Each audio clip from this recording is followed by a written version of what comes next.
beeksisa oduu gammachiisa namoota biyya alaa deemuu barbaadan hundaaf fakkeenyaaf hojii fi daldalaaf umraa fi hajjiif daawwannaa yookaan ziyaaraa fi carraa barnootaatiif cufamuu fi ugguramuun immigireeshinaat akka yaaddoo isinitti hin taane paaspoortii karaa salphaa fi gabaabaa ta'een argachuu barbaaddaniif mana keessan teessanii naannoo biyyattii hundarraa lakkoofsa bilbilaa duwwaa 9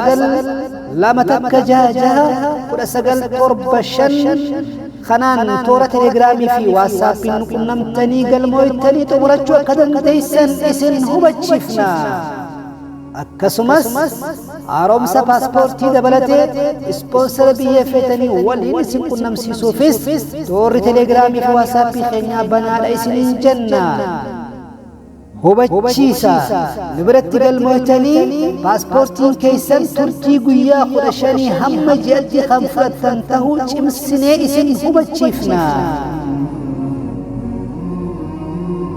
Muumee Studio